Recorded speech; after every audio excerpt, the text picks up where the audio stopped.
नमस्कार मित्रांनो, competitive exam tricks with Nagesar चॅनलवरती मी तुमचा भाव तुमचा अगदी मनापासून स्वागत करतो. बरेच दिवस झाला व्हिडिओ बनवला नाही, कारण तब्येत जरा बरी नव्हती माझी, त्यामुळे मला व्हिडिओ बनवता आला नाही. त्याबद्दल मनापासून मी तुम्हा सर्वांची माफी मागतो. आणि थोडं थोडं आता जरा रिकवर व्हायला लागलेलो आहे, त्यामुळे मी व्हिडिओ बनवत आहे. त्यामुळे कंटिन्यू व्हिडिओ येईल का नाही मला माहिती नाही, पण मी बनवण्याचा नक्की प्रयत्न करेन. ओके, तर चला मग आजच्या व्हिडिओला सुरुवात करूया. टाण. ओके, तर बघा, नुकतीच राज्यसेवा झालेली आहे आणि त्याबद्दल आता मी जास्त काय बोलत नाही, पण मी तुम्हाला एक मित्र म्हणून तुम्हाला एवढ्या गोष्टीचा सल्ला देऊ शकतो. जे काय तुमच्यासोबत झालं असेल, मार्क कमी आले असतील, मार्क जास्त आले असतील, मित्रांनो जेवढं शक्य होईल तेवढं लवकरात लवकर याच्यातून बाहेर पडा. कारण बघता बघता कंबाईनचं हॉल तिकीट कधी येईल आणि परीक्षा कधी होईल आपल्याला सांगता येणार नाही.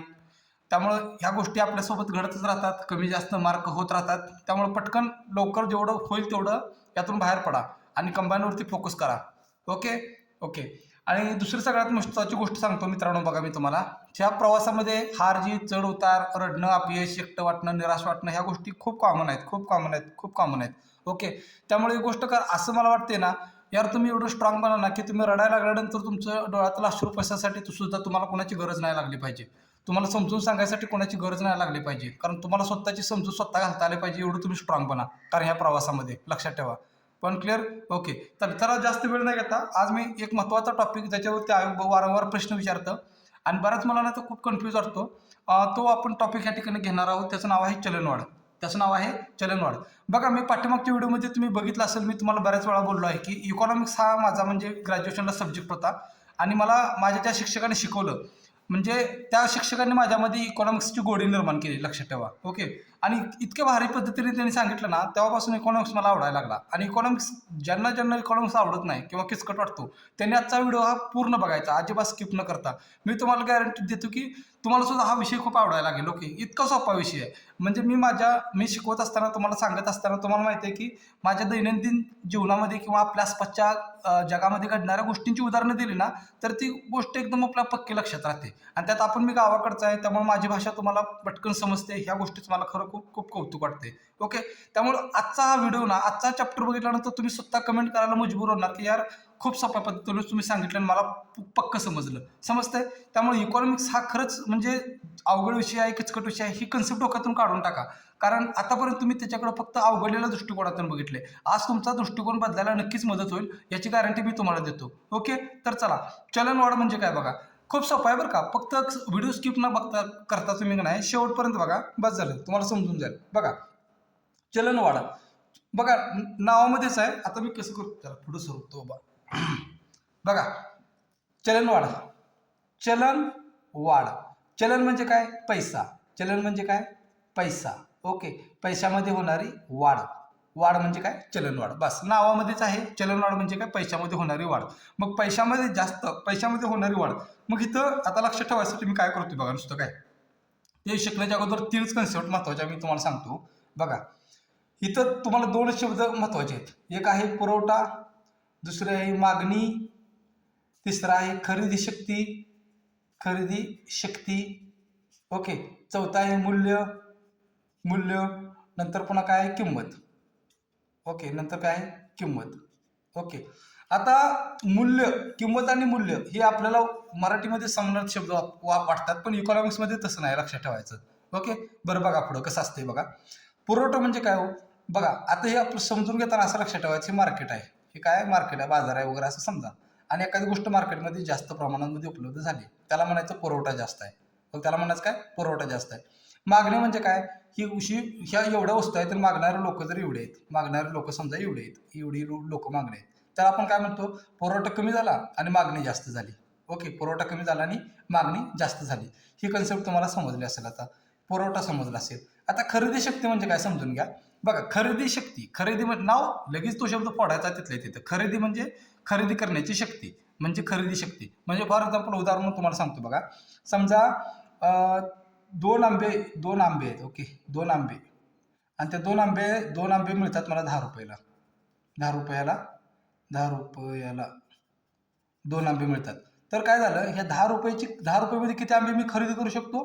तर 2 आंबे खरेदी करू शकतो. समजते? मग या 10 रुपयाची खरेदी शक्ती किती झाली? 2 आंबे एवढी झाली.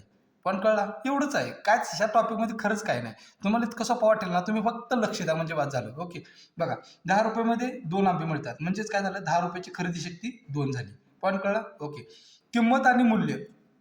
किंमत आणि मूल्य म्हणजे समजून घ्या.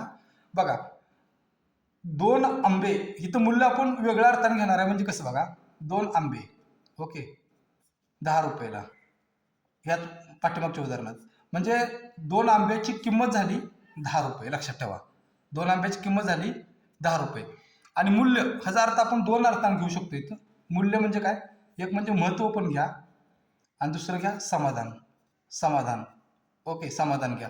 म्हणजे मूल्य म्हणजे काय, हे आंबं खाल्ल्यानंतर तुम्हाला जे समाधान मिळतं त्याला इकॉनॉमिक्समध्ये मूल्य म्हणायचं आहे. लक्षात ठेवा. त्यामुळं मूल्य आणि किंमत ह्या दोन इकॉनॉमिक्समध्ये जरा कन्सेप्ट वेगळे आहेत. लक्षात ठेवायचं. Point clear. ओके, ही मला ग्रॅज्युएशनला असताना सरांनी सांगितलं होतं, ते माझ्या अजून लक्षात राहिलं. ओके, बघा आता होतं काय बघा, तुम्ही समजून घ्या ना. नुसतं अगोदर मी तुम्हाला सांगतो समजून घ्या.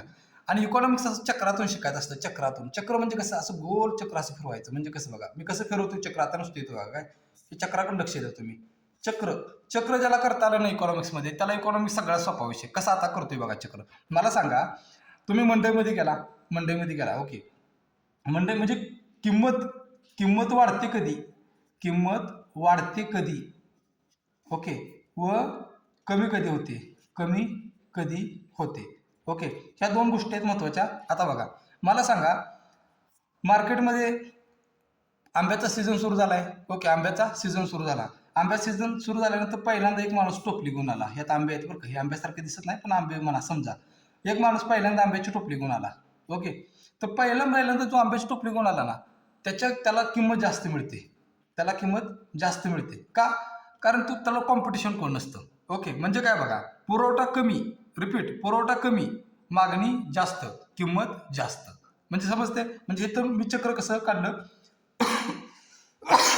बघा, पुरवठा कमी, कमीला मी असं करतो, पुरवठा कमी, किंमत जास्त, किंमत जास्त.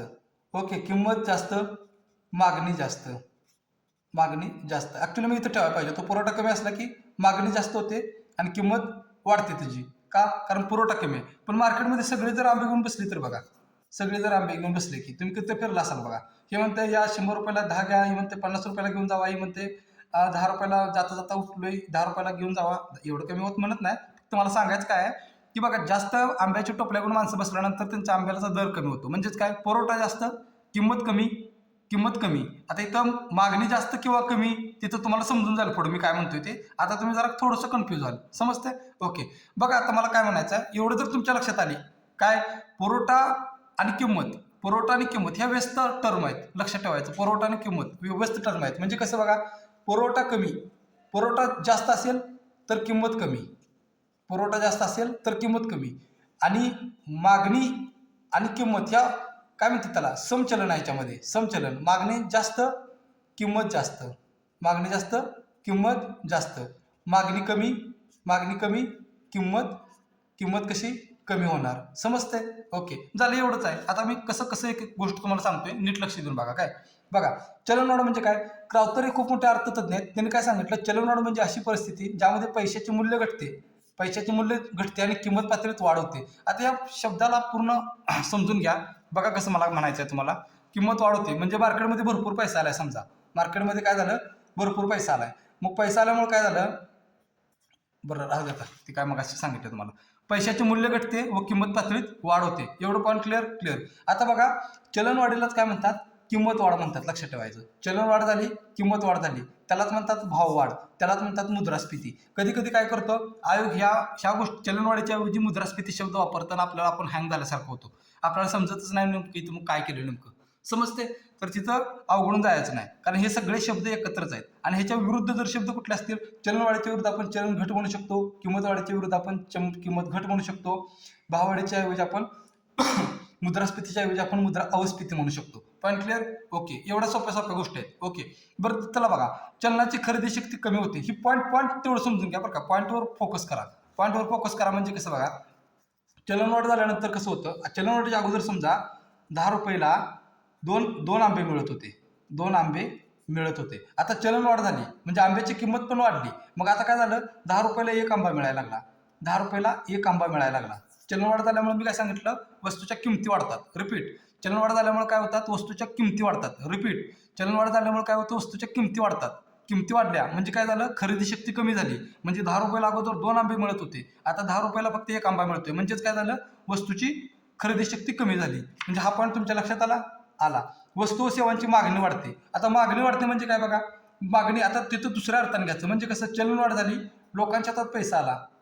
इथे दिसते का बघा, लोकांच्या हातात पैसा आला, मार्केटमध्ये भरपूर पैसा आला. मग लोकांच्या हातात पैसा आला, लोकांना काय करणार, वेगवेगळ्या वस्तू खरेदी करणार. समजते, म्हणून मागणी वाढली. रिपीट, लोकांच्या हातात पैसा आला त्यामुळे काय झालं, मागणी वाढली. रिपीट, लोकांच्या हातात पैसा आला त्यामुळे काय झालं, मागणी वाढली. इथं काय सांगितलं, खरेदी शक्ती काय होते की म्हणजे वस्तूची किंमत वाढली त्यामुळे खरेदी शक्ती कमी झाली. Point clear, okay. त्यामुळे ह्या 2 गोष्टी तुमच्या लक्षात आल्या असतील. पुन्हा आला, रोजगार क्षमता वाढते. आता बघा, इथं असं समजून घ्यायचं, म्हणजे कसं बघा, पैसा आल्यानंतर मोठमोठ्या उद्योजकांनी काय केलं, मोठमोठे उद्योगधंदे चालू केले. मग उद्योगधंदे चालू केल्यानंतर त्यामुळे काय झाला, रोजगार वाढला. असं साखळी करायची. त्यामुळे काय झाला, रोजगार वाढल्यामुळे काय झालं, बेरोजगारी कमी झाली. रोजगार वाढला, बेरोजगारी कमी झाली. बघा, एवढं सोपं आहे ते, बेरोजगारी कमी झाली. म्हणजे असं गुंतवता आलं पाहिजे एकामेकात. असं म्हणजे मार्केटमध्ये पैसा आला त्यामुळे उद्योगधंदे वाढल्यामुळे रोजगार वाढल्यामुळे बेरोजगारी कमी झाली. Point clear, okay. I think समजला असेल हा पॉईंट. मग आता चलनवाढीचा फायदा कुणाला आणि तोटा कुणाला. बघा, आता फायदा हे बऱ्याच वेळा बेसिक विचारलाय, सोडा. फायदा होतो ऋणकोला, ओके, आणि तोटा होतो धनको. आता धनको आणि ऋणको ह्या खूप छोट्या कन्सेप्ट आहेत मित्रांनो. बघा, जो कर्ज देतो त्याला म्हणायचं धनको आणि जो कर्ज घेतो त्याला म्हणायचं ऋणको. ओके, मग तुम्ही म्हणाल की चलनवाढीचा फायदा ऋणकोला कसा. बघा, ज्यावेळेस त्या ऋणकोनं म्हणजे गरजू व्यक्तीनं जे पैसे घेतलेले असतात त्यावेळेस पैशाचं जे मूल्य असतं ते जास्त असतं.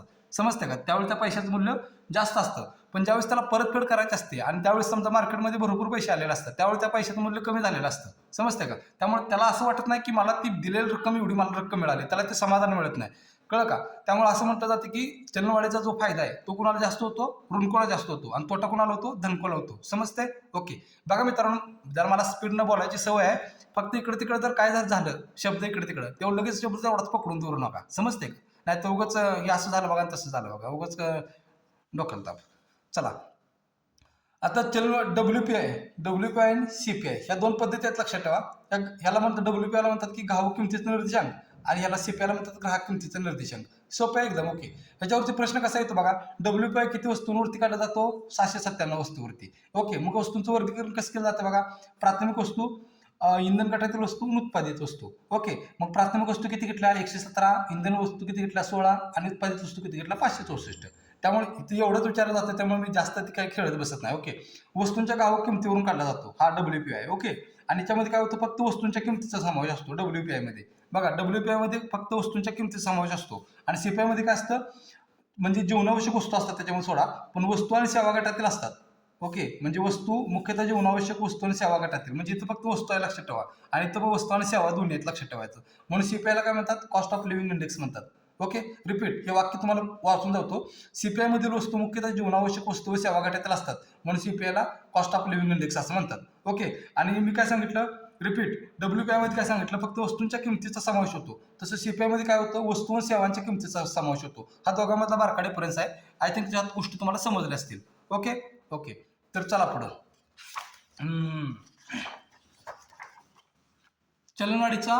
चलनवाढीचे प्रकार. बघा, चलनवाढीचे प्रकार खूप सोपे आहेत. एक आहे रांगणारी चलनवाढ, दुसरे चालणारी चलनवाढ, तिसरे पळणारी चलनवाढ, आणि चौथी आहे बेसुमार चलनवाढ. ओके, चौथी कुठली आहे, बेसुमार चलनवाढ.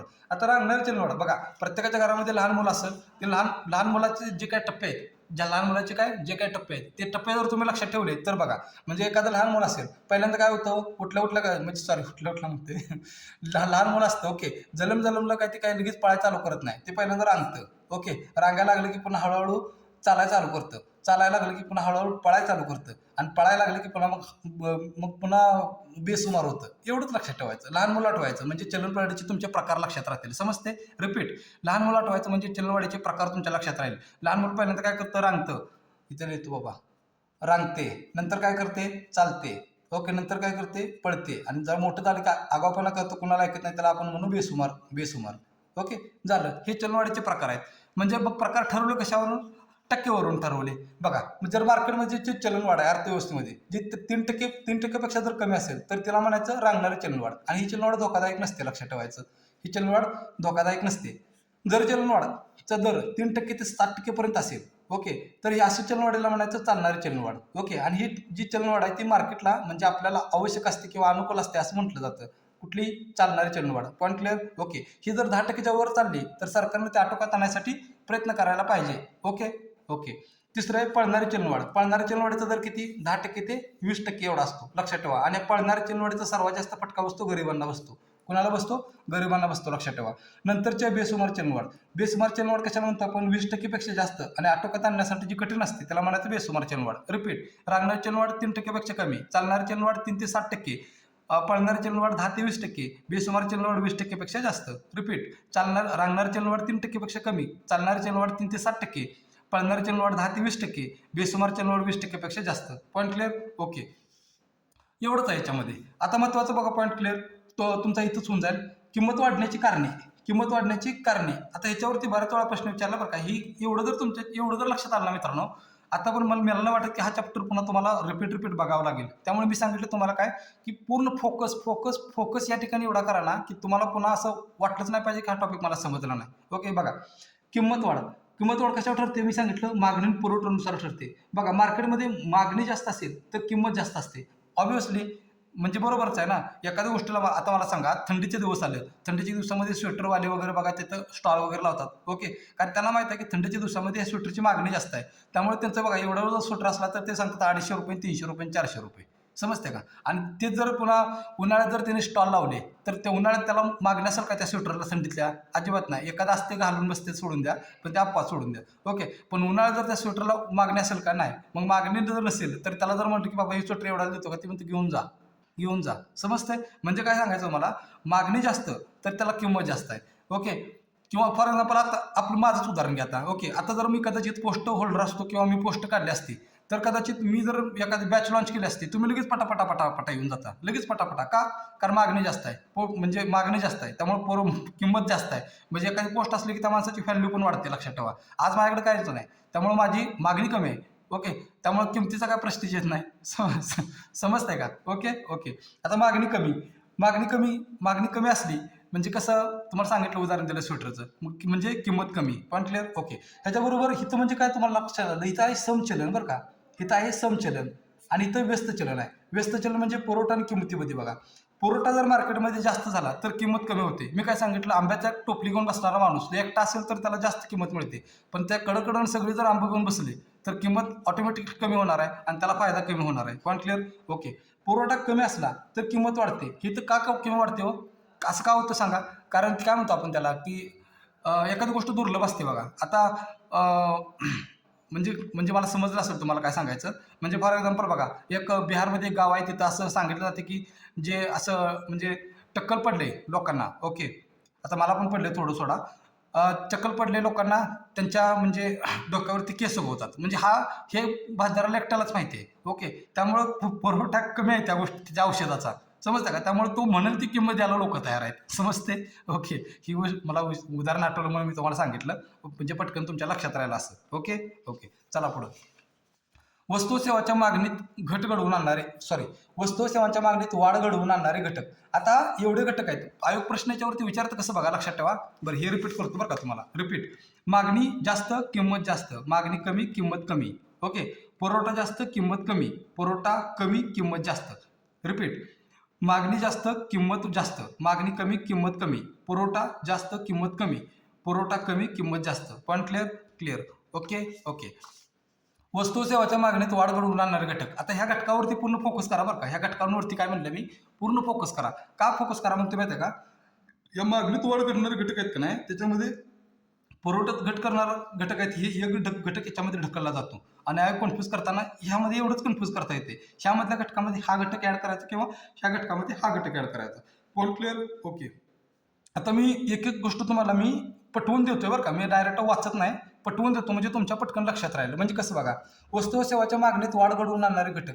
आता बघा, प्रत्येकाची शिकवण्याची पद्धत वेगळी असते, प्रत्येकाची उदाहरणं वेगळी असतात. माझी उदाहरणं जी म्हणजे गावाकडची मुलं आहेत त्यांना समजायसारखी उदाहरणं आहेत. ओके, मी उगाच मोठी उदाहरण देत बसत नाही. ओके, माझ्या जे आसपास आहेत ती उदाहरण तुम्हाला देतो. कन्सेप्ट समजले ना, विषय क्लिअर. मग उदाहरण कुठलं बी घ्या तुम्ही, समजते? ओके.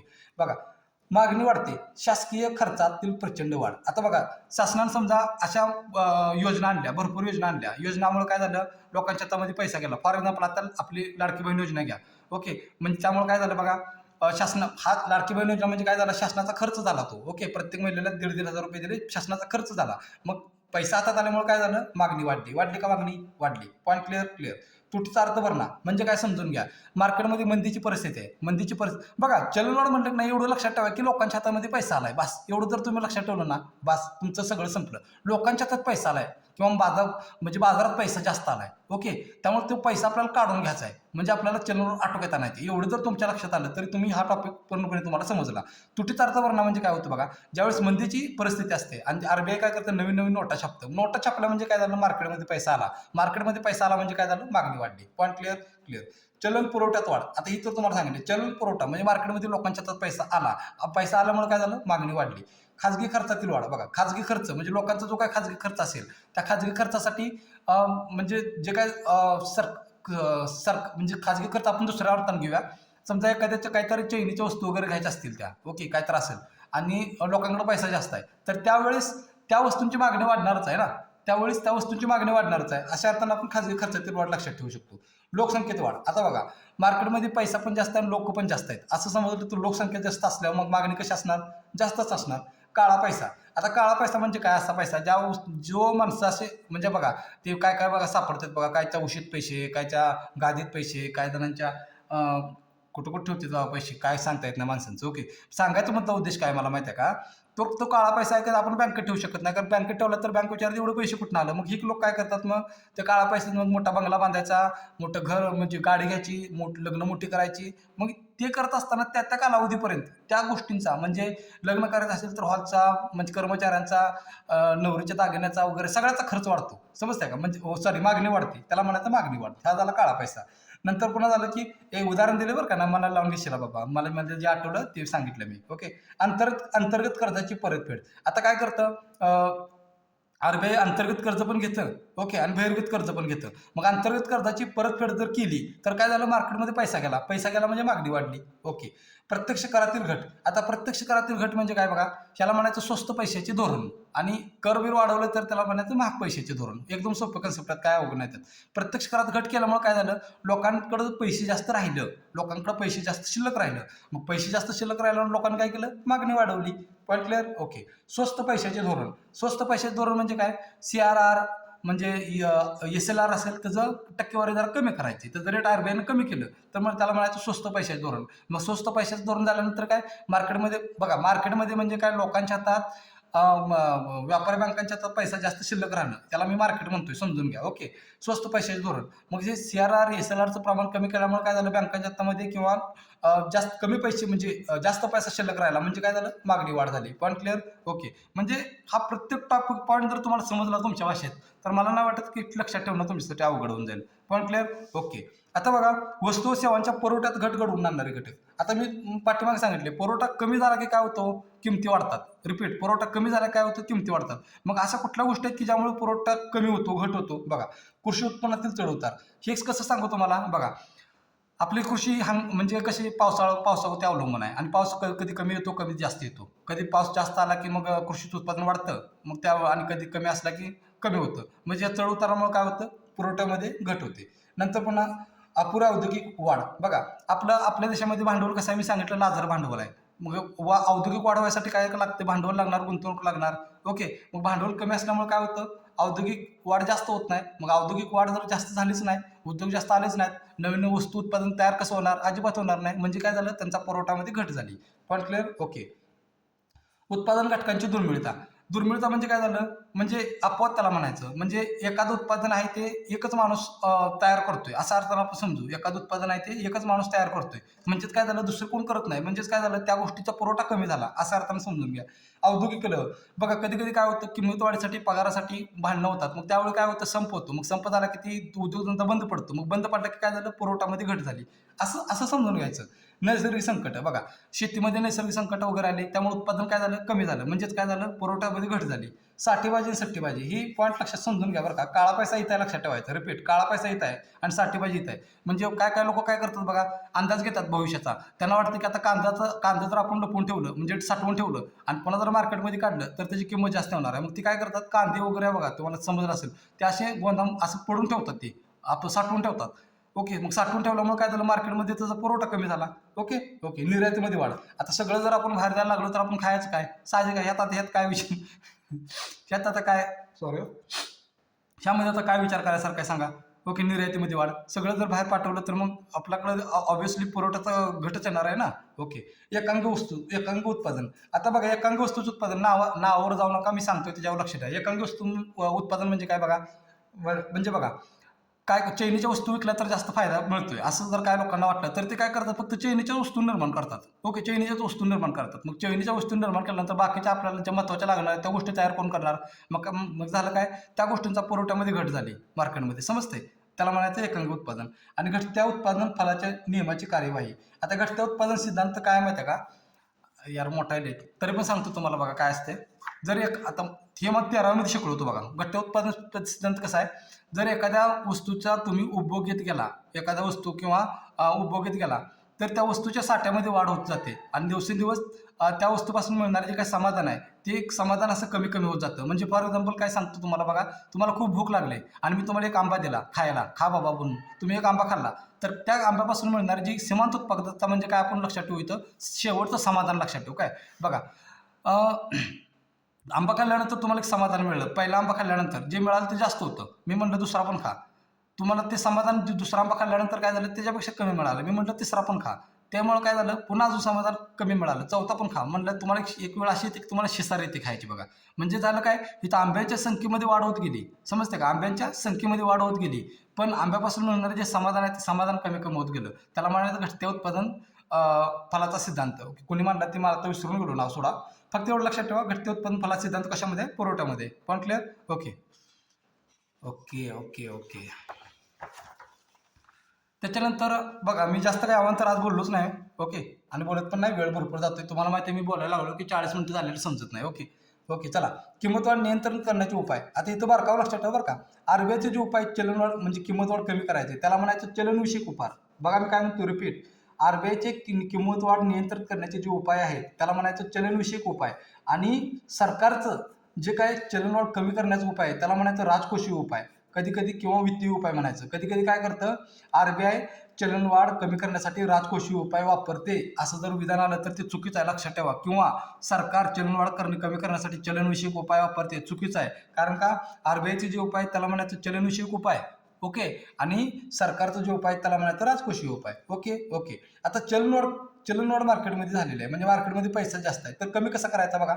CRR वाढवायचा, SLR वाढवायचा आणि बँक दर वाढवायचा, सगळंच वाढवायचं, लक्षात ठेवायचं. काय म्हणतं, CRR वाढवायचा, SLR वाढवायचा, बँक दर वाढवायचा. आता बघा मित्रांनो, तुम्ही CRR, SLR, बँक दर काय बारक्या बारक्या कन्सेप्ट आहेत. आता सांगत बसलो तर मग 1 तासाचा व्हिडिओ होऊन जाईल. ओके, बरं जाऊ, तरी पण सांगतो थोडा. बघा, प्रत्येक बँकेचं आरबीआयमध्ये खाते असतं. ओके ना, आरबीआय सांगते की तुम्ही एवढा CRR ठेवणं गरजेचं आहे माझ्याजवळ. म्हणजे काय करते, प्रत्येक बँकेला आपल्या रोख रकमेपैकी काय रक्कम आहे ते आरबीआयमध्ये ठेवावी लागते, त्याला म्हणायचं CRR. मग आरबीआय काय करते, पुन्हा सांगते की काय रक्कम आहे ती तुम्ही स्वतःच्या आकस्मिक निधीसाठी किंवा काय तर वापरायसाठी तुमच्या स्वतःजवळ ठेवा, त्याला म्हणायचं SLR. दुसरी गोष्ट, तिसरी कन्सेप्ट अशी आहे की आरबीआय ज्या काय दराने व्यापारी बँकांना कर्ज देतं त्याला म्हणायचं बँक दर. एवढ्या सोप्या कन्सेप्ट आहेत त्या, समजते. ओके, किंवा खुल्या बाजारात रोख्याची विक्री. आता रोखे कुठाचे असतात बघा, रोखे असतात सरकारचे आणि ते विकण्याचं काम करतं आरबीआय. मग मला सांगा, मार्केटमध्ये जास्त पैसा झालाय, मग रोखे विकले पाहिजेत का खरेदी केले पाहिजेत. बघा, विकले तर लोकांकडला पैसा आपल्याकडे येणार, म्हणजे विकले पाहिजेत, लक्षात ठेवायचं. खरेदी नाही, काय करतं खरेदी, खुल्या बाजारात रोख्यांची खरेदी असं म्हणतं. ओके, किंवा CRR कमी. आता तुम्ही म्हणाल की सर CRR ज्या वाढवल्यामुळे चलनवाढ कशी आटोक्यात येते. बघा, मार्केटमध्ये पैसा, मी एकच लक्षात ठेवायचं, मार्केटमध्ये पैसा म्हणजे कोणाकडे पण असेल, बँकेकडे असेल, लोकांकडे असेल. आता CRR म्हणजे आपण बँकेकडे जास्त पैसा आहे समजू. मग आरबीआय काय करतं, CRR वाढवतं, म्हणजे काय सांगतं, जेवढे पैसे म्हणजे जास्त पैसे तुम्ही माझ्याजवळ ठेवा. मग आरबीआय म्हणले जास्त पैसे ठेवले तर बँकाकडचा पैसा कमी झाला नाही का, मग बँकाकडचा पैसा कमी झाला म्हणजे चलनवाढ कमी झाली, अशा अर्थानं घरचा, समजते. ओके, चला. राजकोषीय उपाय. राजकोषीय उपाय म्हणजे काय, सरकार करते ते, म्हणजे अनावश्यक खर्चात कपात करतं. म्हणजे काय करतं, सरकार आता योजना जास्त काढत नाही. ओके, योजना जास्त काय काढत नाही. मग योजना काढल्यानंतर लोकांच्या हातामध्ये पैसा गेला. मग योजना कमी केल्यानंतर लोकांच्या हातातला पैसा निघून गेला. समजते? ओके. प्रत्यक्ष करामध्ये वाढ. मग मी काय सांगितलं मगाशी, प्रत्यक्ष करामध्ये जर घट केली तर लोकांच्याकडे काय होतंय, जास्त पैसे शिल्लक राहतात. पण प्रत्यक्ष करामध्ये वाढ केली तर लोकांना जास्त पैसा पे करावा लागतोय. म्हणजे लोकांकडचा पैसा काय होतोय, निघून जातोय. समजते का? मग निघून गेल्यामुळे काय झालं, ऑटोमॅटिकली चलनवाढ तुमची कमी झाली. बचतीमध्ये वाढ. तुम्ही म्हणाल बचतीमध्ये वाढ कशी करायची? आता बघा, आरबीआय काय करतं, वेगवेगळ्याच्या स्कीम आणतं की तुम्हाला लालच दाखवतं की एवढं एवढं तुम्ही बचत करा, तुम्हाला एवढं असं मिळेल, एवढं करा तुम्ही असं करा. मग लोक काय करतात, त्या आशेपोटी मग बचत करतात. म्हणजेच काय झालं, लोकांकडचा पैसा कमी झाला, त्या बचतीमध्ये गेला, कमी झाला. म्हणजेच काय झालं, किंमत वाढ कमी झाली, चलनवाढ कमी झाली. शिल्लकीचे अंदाजपत्रक मांडणे. बघा, मी आता तुटीचा अर्थभरणा तुम्हाला कळला ना. तुटीचा अर्थभरणा कधी मांडला जातो, चलन मंदीची अवस्था असेल तेव्हा तुटीचा अर्थभरणा वापरायचा आणि मार्केटमध्ये पैसा वाढवायचा. म्हणजे काय करायचं, तुटीचा अर्थभरणा कधी वापरला जातो, चलन घट असते तेव्हा. म्हणजे चलन घट असला की तुटीचं अंदाजपत्रक आणि चलन वाढ असली की शिल्लकीचं अंदाजपत्रक. एवढं जर लक्षात ठेवलं तर तुमचा विषय संपला. चला, सार्वजनिक कर्जाची परतफेड थांबवणे. मी काय सांगितलं, आपण आरबीआय इतर बँकाकडून पण कर्ज घेतं. ओके, मग चलन वाढ झालेलं आहे तर काय करायचं, परतफेड घेतलेलं कर्ज परतफेड थांबवायची. का थांबवायची? कारण परतफेड जर केली तर पुन्हा व्यापारी बँकांच्या किंवा हातात जास्त पैसा जाणार. समजते का? त्यामुळं सार्वजनिक कर्जाची परतफेड थांबवायची. म्हणजे आयोग काय करतं, सार्वजनिक कर्ज जास्त घेणे वगैरे असं शब्द टाकतं. त्यामुळे ज्याचा कन्सेप्ट क्लिअर आहे त्या मित्राला, म्हणजे त्या मुलाला कधीच प्रॉब्लेम येत नाही. पण समजते. ओके. थांबा, आता जरा श्वास घेऊ द्या. चला, काही संकल्पना, छोट्या छोट्या संकल्पना आहेत आणि आय थिंक शेवटचा मुद्दा असेल. ओके, संकल्पना काय आहेत बघा. मुद्रा अपस्फीती. मुद्रा अपस्फीती म्हणजे काय बघा, मार्केटमध्ये चलनवाढ होत असताना चलनवाढीचा दर कमी होतो अशी परिस्थिती जिथं असते त्याला म्हणायचं मुद्रा अपस्फीती. मग रिपीट, एकीकडे चलनवाढ होते, ओके, पण चलनवाढीचा दर कमी आहे. रिपीट, चलनवाढ होत आहे पण चलनवाढीचा वाढीचा दर कमी आहे, त्याला म्हणायचं मुद्रा अपस्फीती. मुद्रा अवपात म्हणजे चलनवाढ, म्हणजे काही ठिकाणी चलनवाढ होते आणि काही ठिकाणी चलन घट आहे, असं दोन्हीचं अस्तित्व आपल्याला कधी कधी मार्केटमध्ये बघायला मिळतं. त्याला म्हणायचं आपण मुद्रा अवपात. तुम्ही म्हणाल लक्षात राही ना यार, आता लक्षात कसं ठेवायचं बघा. आपण गावाकडची माणसं आहे, गावाकडच्या लेडीजना नवऱ्यानं हाक मारताना तुम्ही ऐकले का कधी? कसं मारतात? अहो नाहीत म्हणत ते, अव इकडे या, अवई करा, अवती करा, असं करतात त्या. ओके, म्हणजे सगळीकडेच बघा तुम्ही. म्हणजे कसं, नवरा बायको लक्षात ठेवायचं. नवरा बायको ती कशी काय असतात, ती एकत्र राहतात. नवरा बायको एकत्र राहतात. म्हणजे काय, अव आपण दोघे एकत्र राहू, अशी जर एखादी लेडीज म्हटली, रिपीट, अव आपण दोघे एकत्र राहू, हा तिचा शब्द लक्षात ठेवायचा. म्हणजेच काय, चलन वाढ आणि चलन घट एकत्र राहतात, त्यांचं अस्तित्व एकत्र आहे, त्याला म्हणायचं मुद्रा अवपात. तुमच्या आता विसरणार नाही. ओके. मुद्रा संस्फीती. संस्फीती म्हणजे काय बघा, तीव्र मंदी दूर करण्यासाठी सरकारने मुद्दाम घडवून आणलेली चलनवाढीची स्थिती. म्हणजे तीव्र मंदी दूर करण्यासाठी म्हणजे सरकार स्वतः हस्तक्षेप करतं. Point clear? ओके. तुम्हाला लक्षात राहत नाही, कसं लक्षात ठेवायचं बघा. संस्फीती ह्याच्यामध्ये स आहे ना, म्हणजे स वर्ण सरकार आहे, लक्षात ठेवा. जिथं सरकार आहे ती म्हणजे माझी मुद्रा संस्फीती. Okay, point clear? ओके. यामध्ये काय ट्रिक करायची गरजच नाही. तीव्र मंदी दूर करण्यासाठी सरकार स्वतः हस्तक्षेप करते, त्याला म्हणायचं संस्फीती. यात काय अवघड आहे सांगा बरं? काहीच नाही. जीपीएन वस्तू म्हणजे आज ह्या वस्तूचं लय भारी असते. काय असते बघा, जर किंमत वाढली तर यांची मागणी वाढते, ओके, आणि कमी किमतीला त्यांची मागणी कमी होते, त्याला म्हणायचं जीपीएन वस्तू. ओके, त्याला म्हणायचं जीपीएन वस्तू. सेचा नियम काय बघा, सेचा नियम काय, पुरवठा आपली मागणी स्वतः निर्माण करतो. म्हणजे तुम्ही वस्तूचा फक्त पुरवठा तयार करत राहा, ओके, पुरवठा करत राहा, ती पुरवठा वस्तूची मागणी स्वतः निर्माण करेल. हा जेबीसीचा नियम आहे. नाही तर माग पाठीमाग पुरवठ्याला घालवशीला तुम्ही, समजते का? हा जेबीसीचा नियम आहे. जेबीसी हा एक मोठा अर्थतज्ञ आहे, लक्षात ठेवा. फिलिप्स वक्र काय सांगतो, बेरोजगारीचा दर आणि चलनवाढीचा दर यांच्यामध्ये व्यस्त प्रमाण आहे. म्हणजेच काय, चलनवाढ झाली तर काय होतं, बेरोजगारी कमी होते, आणि चलन घट झाली तर बेरोजगारी वाढते. मग अशी सांगितलं तुम्हाला. हा दर कोणी सांगितला तर फिलिप्स वक्र यांनी सांगितला. फिलिप्सच्या वक्राहून आपल्या लक्षात येतं, समजते? ओके. बघा, ह्याच्यामध्ये एकच मुद्दा राहिला बघा, की चलनवाढीचा फायदा कोणाला होतो, तोटा कोणाला होता. आता ते काय लिहित बसलो नाही मी, मला पण काही वेळ नव्हता, जरा बाकीचे पण काम आहेत मित्रांनो, जरा समजून घ्या. ओके, तेवढं तुम्ही वाचाल अशी अपेक्षा करतो. ओके. व्हिडिओ झालेला आहे 33 मिनिटाचा. आणि काल मी एक पुस्तक वाचताना मला एक ते विंदा करंदीकरांची कविता मला खूप आवडली. जाता जाता ती तुम्हाला मी 4 ओळी सांगतो, तुम्हाला पण नक्की आवडेल ती. बघा कशा होत्या. असे जगावे दुनियेमध्ये आव्हानांचे लावून येतर. रिपीट, असे जगावे दुनियेमध्ये आव्हानांचे लावून येतर. नजर रोखोनी नजरेमध्ये आयुष्यालाही द्यावे उत्तर. पाय असो जमिनीवरती अंबर कवेत घेताना. हसू असावे ओठांवरती काळीस काढून देताना. संकटाशी सांगावे आता या तुम्ही बेहतर. नजर रोखोनी नजरेमध्ये आयुष्यालाही द्यावे उत्तर. नजर रोखोनी नजरेमध्ये आयुष्यालाही द्या उत्तर. ओके मित्रांनो, या ठिकाणी आपण थांबूया. जय हिंद, जय महाराष्ट्र.